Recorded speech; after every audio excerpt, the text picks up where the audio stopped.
अकबर बीरबल की कहानियाँ। एक बार की बात है, बीरबल दरबार में मौजूद नहीं थे।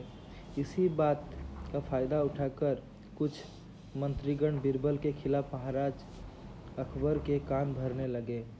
उनमें से एक कहने लगा, महाराज, आप केवल बीरबल को ही हर जिम्मेदारी देते हैं और हर काम में उन्हीं की सलाह ली जाती है।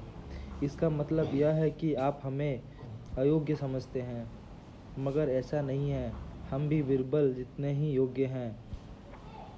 महाराज को बीरबल बहुत प्रिय थे।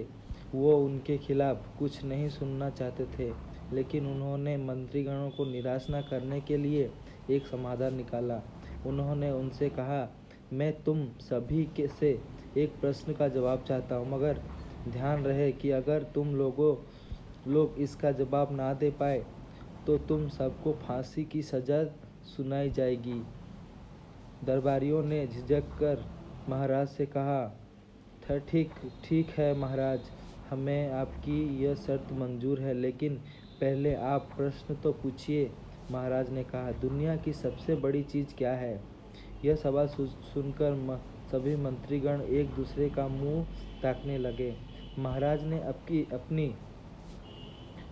ने उनकी यह स्थिति देखकर कहा, याद रहे कि इस प्रश्न का उत्तर सटीक होना चाहिए।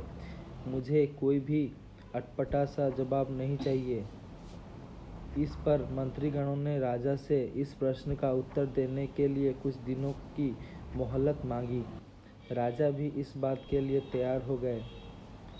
महल से बाहर निकलकर सभी मंत्रीगण इस प्रश्न का उत्तर ढूंढने लगे। पहले ने कहा कि दुनिया की सबसे बड़ी चीज़ भगवान है, तो दूसरा कहने लगा कि दुनिया की सबसे बड़ी चीज़ भूख है। तीसरे ने दोनों के जवाब को नकार दिया और कहा कि भगवान कोई चीज़ नहीं है और भूख को भी बर्दाश्त किया जा सकता है। इसलिए राजा के प्रश्न का उत्तर इन दोनों में से कोई नहीं है। धीरे धीरे समय बीतता गया और मोहलत में लिए गए सभी दिन भी गुजर गए। फिर भी राजा द्वारा पूछे गए प्रश्न का जवाब न मिलने पर सभी मंत्रीगणों को अपनी जान की फिक्र सताने लगी।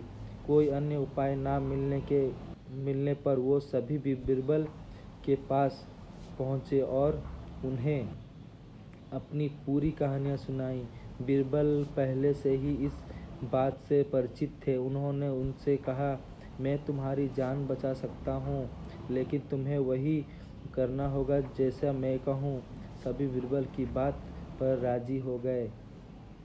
अगले ही दिन बीरबल ने एक पालकी का इंतजाम किया।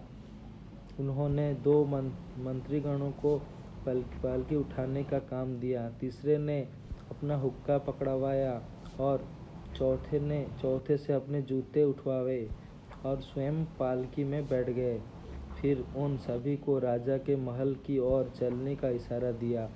तब सभी बीरबल को लेकर दरबार में पहुँचे तो महाराज इस मंजर को देखकर हैरान थे। इससे पहले कि वो बीरबल से कुछ पूछते, बीरबल खुद ही राजा से बोले, महाराज, दुनिया की सबसे बड़ी चीज़ गरज होती है। अपनी गरज के कारण ही ये सब मेरी पालकी को उठाकर यहाँ तक ले आए। यह सुन महाराज मुस्कुराए बिना ना रह सके और सभी मंत्रीगण शर्म के मारे सिर झुकाए खड़े रहे। कहानी से सीख। इस कहानी से हमें यह सीख मिलती है कि हमें कभी भी किसी की योग्यता से जलना नहीं चाहिए, बल्कि उससे सीख लेकर खुद को भी बेहतर बनाने की कोशिश करनी चाहिए।